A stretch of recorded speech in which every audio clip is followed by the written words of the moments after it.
نبی علیہ السلام نے ارشاد فرمایا کہ جس بندے نے فجر کی نماز پڑھی اور پھر وہ سورج کے طلوع ہونے تک مسجد میں بیٹھا رہا، پھر اس نے فصلی رکعتین 2 رکعتیں نماز ادا کی، اللہ تعالی جہنم کی آگ اس پر حرام فرما دیں گے۔ تو قیامت کے دن کا نور بھی ملے گا ان نوافل کی وجہ سے، اور جہنم کی آگ بھی حرام ہو جائے گی۔ نفل ادا کرنے والے بندے کو اللہ تعالی قیامت کے دن جہنم میں نہیں ڈالیں گے۔ ربیہ بنت کعب رضی اللہ تعالیٰ عنہ فرماتے ہیں کہ میں نبی علیہ السلام کے ساتھ تھا تو اللہ کے حبیب صلی اللہ علیہ وسلم نے فرمایا کہ جو بندہ نفل ادا کرنے والا ہوگا اللہ تعالیٰ اس کو قیامت کے دن میری رفاقت عطا فرمائیں گے۔ آپ ذرا سوچئے یہ کتنا بڑا انعام ہے کہ ان نوافل کے ادا کرنے پر اللہ تعالیٰ قیامت کے دن نبی علیہ السلام کی رفاقت ادا فرمائیں۔ ایک بچہ اگر کسی مجمع میں اپنے باپ سے بچھڑ جائے تو کتنا پریشان ہوتا ہے، تو دنیا کے اندر بچہ باپ سے بچھڑ کے اتنا پریشان نہیں ہوگا جتنا ایک امتی قیامت کے دن نبی علیہ السلام سے بچھڑ کے پریشان ہو۔ اور اس دن اگر نبی علیہ السلام کی رفاقت نصیب ہو جائے تو یہ بہت بڑی سعادت کی بات ہے۔ اور جو بندہ نوافل ادا کرتا ہے اس کو اللہ تعالیٰ کا قرب نصیب ہو جاتا ہے۔ حدیث مبارک میں ہے یتقرب الی عبدی بالنوافل حتی احبہ، میرا بندہ نوافل کے ذریعے میرا ایسا قرب حاصل کر لیتا ہے کہ میں اس سے محبت کرنے لگ جاتا ہوں۔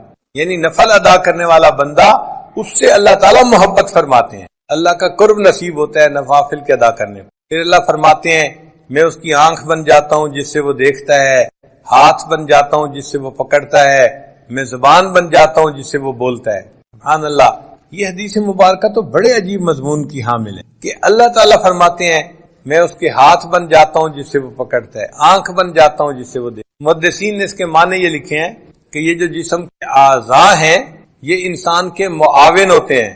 دیکھیں ہم جو کام بھی کرنا چاہتے ہیں تو ہاتھ، پاؤں، آنکھ یہ سب ہمارے معاون ہیں، ان کے ذریعے سے ہی ہم وہ کام کرتے ہیں۔ تو جب اللہ تعالیٰ نے فرمایا کہ میں اس کی آنکھ بن کے کاموں سے روک دی، اب ہم نماز بھی پڑھ رہے ہوتے ہیں، برے کام بھی کر رہے ہوتے ہیں۔ وجہ کیا کہ ہماری نماز صحیح نماز ہی نہیں، ہم اٹھک بیٹھک کر رہے ہوتے ہیں، غفلت کی نمازیں پڑھ رہے ہوتے ہیں۔ اللہ تعالیٰ ارشاد فرماتے ہیں اقم الصلاۃ لذکری، نماز قائم کرو میری یاد کی خاطر۔ اور ہماری نماز میں تو دکان کا کاروبار چل رہا ہوتا ہے، ادھر ادھر کے خیالات کا سلسلہ جاری ہوتا ہے، تو ایسی نماز پھر تاثیر نہیں لا پاتی، تو نماز کے اثرات ہم پر مرتب نہیں ہوتے، اس لیے پھر گناہ نہیں چھوٹتے۔ تو نماز کو نماز بنانا اس کے لیے محنت کرنی پڑتی ہے۔ اگر کوئی کویسچن پوچھے فرض کرو آپ سے، جی آپ نے نماز کو بنانا سیکھا، ہم نے کہا نماز بنا، بس بچپن میں قاری صاحب نے ہمیں نماز یاد کروا دی اور ہم نے لوگوں کو جیسے دیکھتے تھے پڑھتے ہوئے ایسے پڑھنی سیکھی کہاں ہے نماز؟ ہم پہلے وقتوں میں مشائخ کے پاس آ کے لوگ نماز پڑھنا سیکھا کرتے تھے۔ حضرت سید احمد شہید رحمۃ اللہ علیہ کے پاس ایک صاحب آئے اور کہنے لگے کہ حضرت میں آپ کی خدمت میں اس لیے حاضر ہوا ہوں کہ مجھے صحابہ جیسی نماز پڑھنی سکھا دیں، مجھے صحابہ جیسی نماز پڑھنی سکھا دیں۔ نبی علیہ السلام نے صحابہ کو سکھایا اور صحابہ نے آگے چنانچہ اللہ کے محبوب صلی اللہ علیہ وسلم نے کھڑے ہو کے صحابہ کو نماز پڑھ کے دکھائی، فرمایا صلو کما رأیتمونی اصلی، تم جیسے مجھے دیکھ رہے ہو نماز پڑھتے ہوئے اس طرح نماز پڑھو۔ تو ظاہری صورت تو ہم نماز کی بنا لیتے ہیں، لیکن نماز کے اندر اللہ کی طرف کس طرح دھیان ہونا چاہیے، کس طرح دنیا سے ہمیں کٹ کے نماز پڑھنی چاہیے وہ ہمیں سمجھ نہیں۔ اور دنیا کی محبت اتنی ہمارے دلوں میں ہوتی ہے کہ وہ ہماری جان نہیں چھوڑ۔ نماز میں بھی دنیا کا خیال۔ ایک بزرگ سے کسی نے پوچھا حضرت آپ کو نماز میں دنیا کا خیال آتا ہے؟ انہوں نے فرمایا وہی نہ دنیا نہ نماز میں آتا ہے نہ نماز کے بعد۔ اب ہم اگر چاہتے ہیں کہ نماز کے اندر ہماری حضوری بن جائے اس کے لیے ہمیں کثرت ذکر کرنی پڑے۔ آپ حیران ہوں گے جی کہ ذکر کا کیا تعلق نماز کی یکسوئی کے ساتھ؟ ذکر سے انسان کو یکسوئی ہے اور وہ یکسوئی وہ کنسنٹریشن پھر نماز میں کام آتی۔ اس کو ایک مثال سے سمجھیں، ایک آدمی اگر کہے کہ جی میں نے باکسنگ کا مقابلہ کرنا ہے، تو جب طے ہو گیا باکسنگ کا مقابلہ تو آپ اس بندے کو دیکھیں گے کہ وہ روزانہ ورزش کرتا ہے، کبھی جاگنگ کر رہا ہوگا، کبھی ایکسرسائز کر رہا ہوگا اور کبھی ایک لیدر کے تکیے کو مکے مار رہا ہوگا۔ یہ کیوں ایکسرسائز کر رہا ہے؟ اپنے اندر مشق بڑھانے کے، مہارت بڑھانے کے، اپنے سکل کو امپروو کرنے کے لیے۔ چنانچہ لوگ سوئے ہوئے ہوتے ہیں اور وہ اکیلا لگا ہوا ہوتا ہے۔ ایک دفعہ مائک ٹائسن نے مقابلہ جیتا تو اس سے پوچھا گیا تم کیسے اتنے اچھے باکسر بن گئے کہ ہر بندے کو ناک آؤٹ کر دیتے؟ اس نے کہا کہ اس کے پیچھے ایک ہسٹری ہے میری زندگی کی۔ میرے گھر والے آرام کی نیند سو رہے ہوتے تھے اور برف باری کے ہے اس کو نہ پڑھنے پر بہت بڑی سزا ملتی، اس میں اختیار نہیں ہے بندے کا کہ جی کوئی پڑھے یا کوئی نہ پڑھے، نہیں، وہ ہر ایک کو پڑھنے ہیں، چاہے کوئی عام آدمی ہے، کوئی ولی ہے، کوئی صحابی ہے، سب کو پڑھنے ہیں۔ تو فرض کہتے ہیں لازم جو ہوتی ہیں، البتہ اس کے بعد کچھ اور بھی نمازیں ہوتی ہیں جن کو ہم سنت کہتے ہیں، وہ نبی علیہ الصلوۃ والسلام نے پڑھی ہیں، اور نبی علیہ الصلوۃ والسلام سے محبت کا تقاضا یہ ہے کہ ہم بھی ان کو پڑھیں، ان کا اجر بھی بہت۔ چنانچہ جو سنت مؤکدہ ہیں 12، جیسے ظہر کی 4 سنتیں، فجر کی 2 سنتیں، اور مغرب کے بعد بھی 2 سنتیں ہیں، اور عشاء کے فرض کے بعد بھی سنتیں ہیں، ان سنتوں کو جو بندہ باقاعدگی سے پڑھتا ہے، حدیث پاک میں آتا ہے اللہ تعالیٰ قیامت کے دن اس کو جہنم سے امن عطا فرمائے۔ پھر کچھ ایسی رکعتیں ہوتی ہیں جن کو ہم نفل کہتے ہیں، وہ بندے کا اللہ سے محبت کا اظہار ہوتا ہے، ان کو آپشنل کہتے ہیں، اگر کوئی پڑھ لے گا تو ثواب ملے گا، اگر نہیں پڑھے گا تو وہ فائدہ نہیں اٹھا پائے گا، کوئی سزا نہیں ہوتی اس کے۔ یہ نمازیں بھی بہت اہمیت کی۔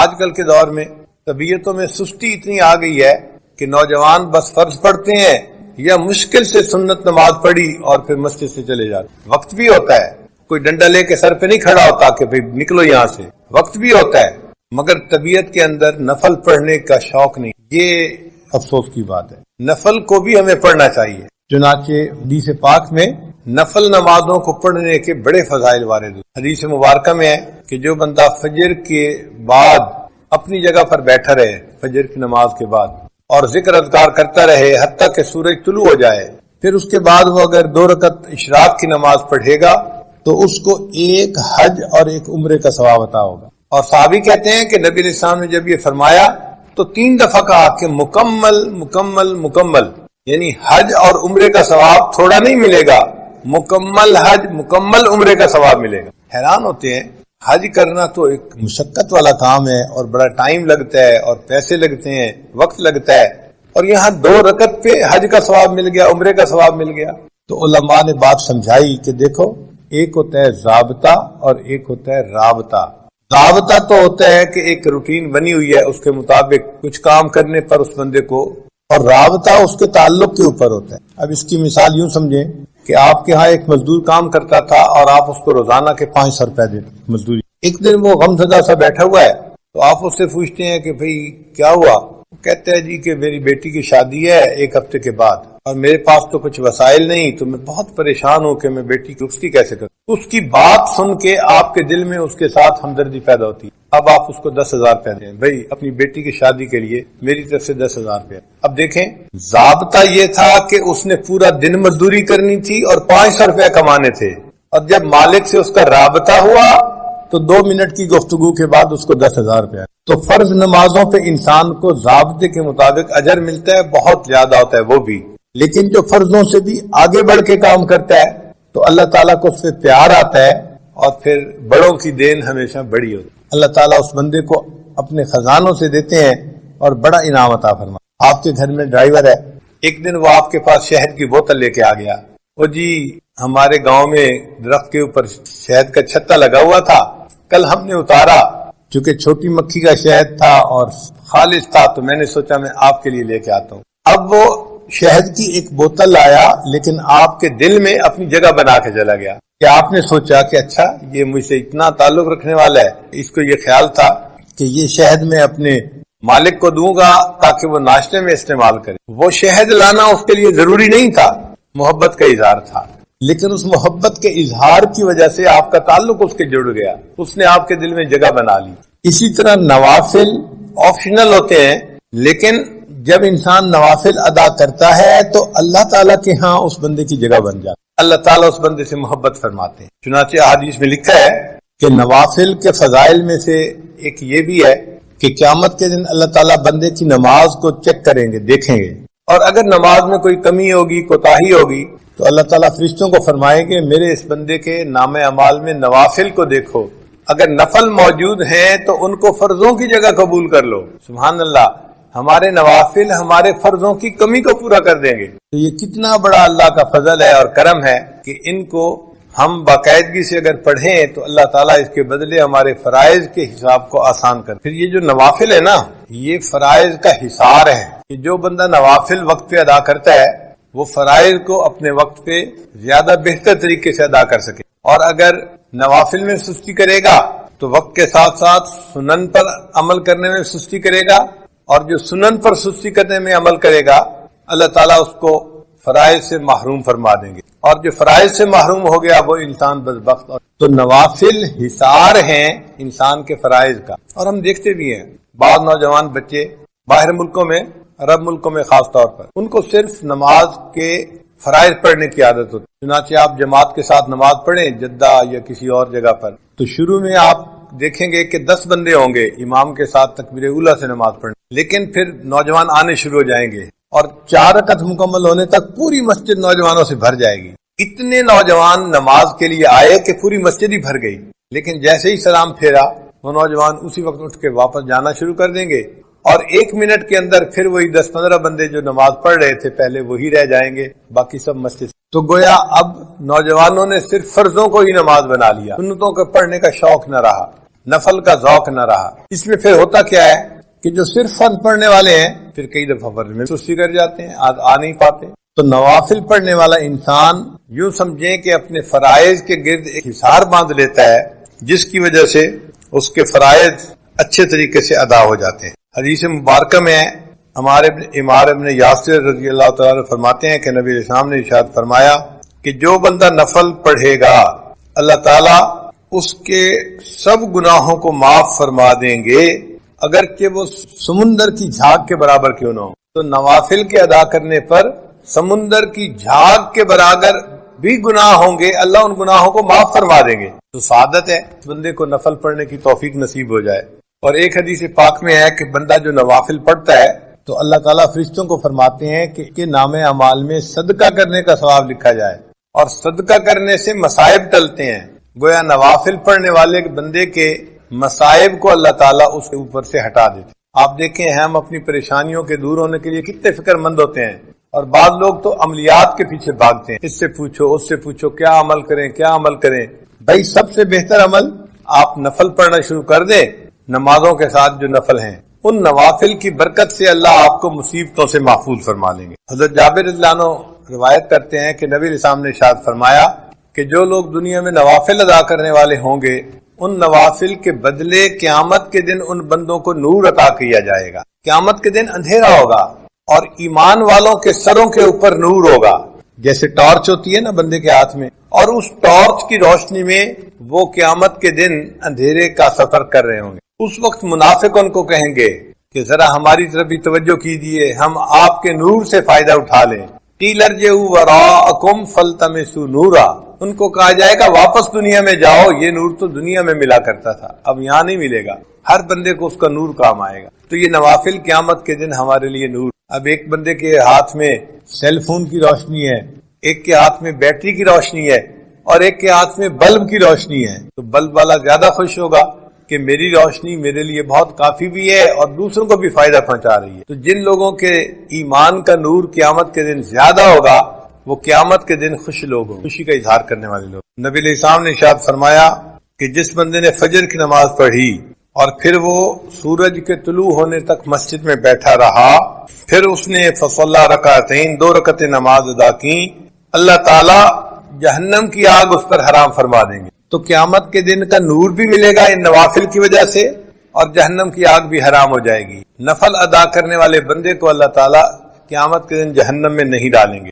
ربیہ بنت کعب رضی اللہ تعالیٰ عنہ فرماتے ہیں کہ میں نبی علیہ السلام کے ساتھ تھا تو اللہ کے حبیب صلی اللہ علیہ وسلم نے فرمایا کہ جو بندہ نفل ادا کرنے والا ہوگا اللہ تعالیٰ اس کو قیامت کے دن میری رفاقت عطا فرمائیں گے۔ آپ ذرا سوچئے یہ کتنا بڑا انعام ہے کہ ان نوافل کے ادا کرنے پر اللہ تعالیٰ قیامت کے دن نبی علیہ السلام کی رفاقت ادا فرمائیں۔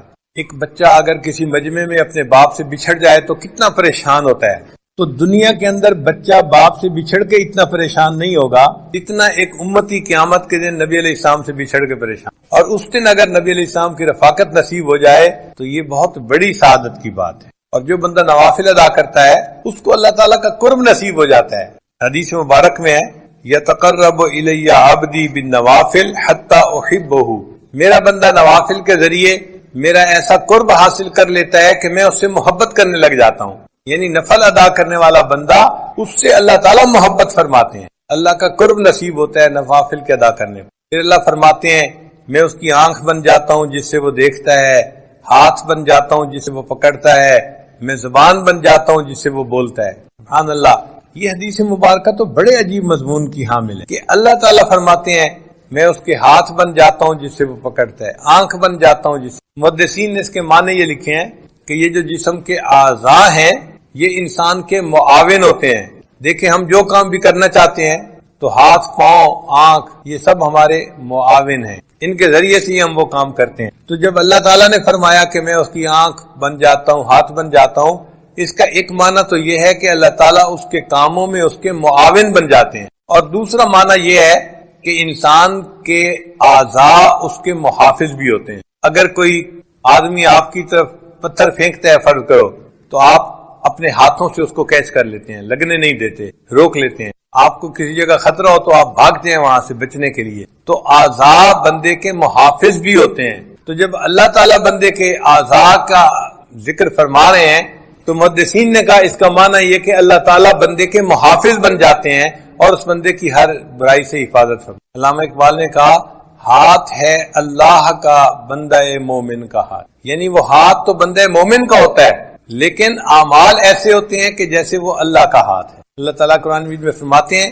اے میرے حبیب صلی اللہ علیہ وسلم جب آپ نے مٹی پھینکی تھی کافروں کی طرف، وما رمیتا اذ رمیتا ولکن اللہ رما، جب آپ نے وہ ریت پھینکی تھی ان کافروں کی طرف جو ان کی آنکھوں میں جا کے پڑی تھی، وہ آپ نے نہیں پھینکی تھی، وہ تو اللہ تعالیٰ پھینک رہے تھے. تو قرب کا ایک ایسا مقام مل جاتا ہے کہ بندے کا عمل ہوتا ہے لیکن اللہ اس عمل کو اپنی طرف منسوب فرما دیتے. اس لیے شاعر نے کہا گفتئے او گفتئے اللہ بود گرچہ از حلقو میں عبداللہ بود، اگرچہ وہ بندے کے حلق سے بات نکلتی ہے لیکن اس بندے کی بات ایسے ہوتی ہے جیسے اللہ کی بات ہوتی ہے. اللہ ان کی زبان کا نکلی ہوئی بات کو پورا فرما دیتے ہیں. اور یہ تو ہم نے بھی اپنی زندگی میں مشاہدہ کیا بعض بزرگوں کی صحبت میں رہ کر کہ ان کے منہ سے بات نکل جاتی تھی، اللہ پوری کر دیتے. تو انسان کو قرب الہی کا ایسا مقام مل جاتا ہے ان نوافل کے ادا کرنے پر. اور ایک حدیث پاک میں ہے حضرت عقبہ بن عامر اللہ عنہ اس کی روایت کرتے ہیں کہ جو بندہ دن کے شروع میں چند نوافل ادا کر لیتا ہے اللہ تعالیٰ پورے دن کے کاموں میں اس کی کفالت فرماتے ہیں. یہ دیکھیں کتنی بڑی بات ہے کہ پورے دن کے کاموں میں اللہ اس بندے کی کفالت فرماتے ہیں جو دن کے شروع میں نماز پڑھ لیتا ہے، نوافل پڑھ لیتا ہے. اللہ اس کے کفیل بن جاتے ہیں. اللہ